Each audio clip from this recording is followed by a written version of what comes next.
It was in the year 2001, I do believe, the late fall of 2001.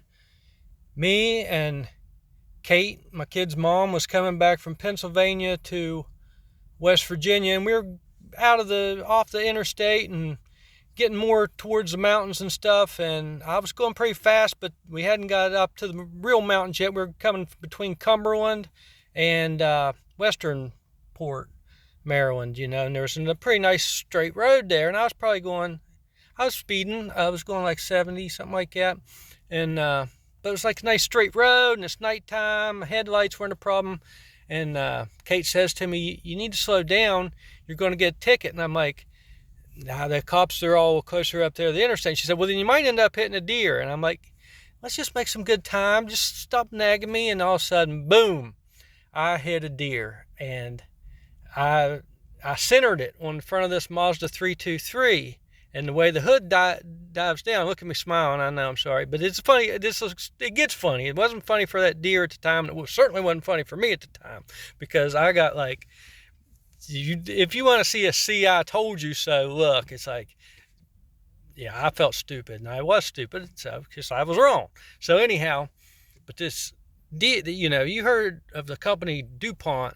Well, I thought that Mazda should name that car Deer Punt, because the way it's centered on that hood, now it launched it. And the hooves that were down touching the road were soon faced straightened up in the air. And it went a ways. I don't know how far, but it went airborne. I never seen an animal just get launched airborne like that. And the car comes to a sudden stop pretty much, because like I hit the brakes just as I'm hitting it, and the deer's body weight forced the car to a stop. So I just watched the deer, and it was dead. And lucky it launched to clear out of the road and stuff, but it centered it right in the center of that hood. So there's a big dip there, but it didn't damage the vehicle mechanically at all, and the hood would still pop and stuff. So lesson learned. Could have been a lot worse. And that meant for a long time I was going to have to abide by the driving instructions I was getting from the passenger seat. But I wasn't always in the driver's seat, because Kate liked to drive too. So luckily, this period didn't last all that long, because that same year on Christmas Eve, we're on the way to my sister's house for a Christmas Eve party, and Kate hits a deer. And she hits it on the driver's side, takes out the headlight and the blinker. So then she couldn't, it was a blessing for me, it was like, and not only that, I'm certainly not mad at her for it. I mean, couldn't be happy, because one reason I couldn't be happy about it was because it did the mechanical, something had to be fixed. But I had shows coming up, because at this point we got, we had a young son, and we had a baby on the way.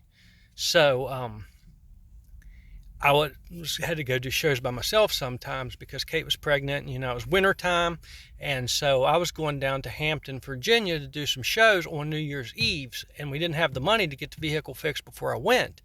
So what I had to do was, where the bulbs were busted out, the wires were still worked and everything, so I just put new bulbs in, but the casing around them was no good. So I'm like, well, see what I can work with. And I got some Tupperware and some duct tape and stuff, and I built a little housing for it. So through the Tupperware, the headlight didn't really project real well on the road to illuminate the road much, but to oncoming traffic, they could see a headlight there. So I was like, I won't, at least keep me from getting pulled over. So I rigged that up, heading down to New Year's Eve, Hampton, Virginia for New Year's Eve. And on the way down there, that bulb got that plastic a little too hot.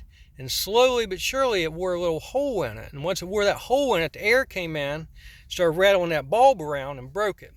So I get down to Hampton, Virginia, and sure enough, I go past the police officer, and the headlights come on, and, he was doing his job, and I was definitely, it was against the law. I don't have a headlight. So anyhow, I get pulled over, and he pulls up behind me, but he walks on past the driver's side door, and he walks on up the front and takes a look at it. And he comes back and, taps on the window. I'm already getting the license and registration, all that stuff out. Before he even asks for that, he's like, "You want to step out here for a second?"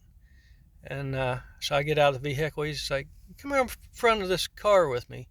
I want to ask you some questions. And uh, so we walk up there, and he's like, is what I'm looking at Tupperware with a pie pan behind it for a headlight?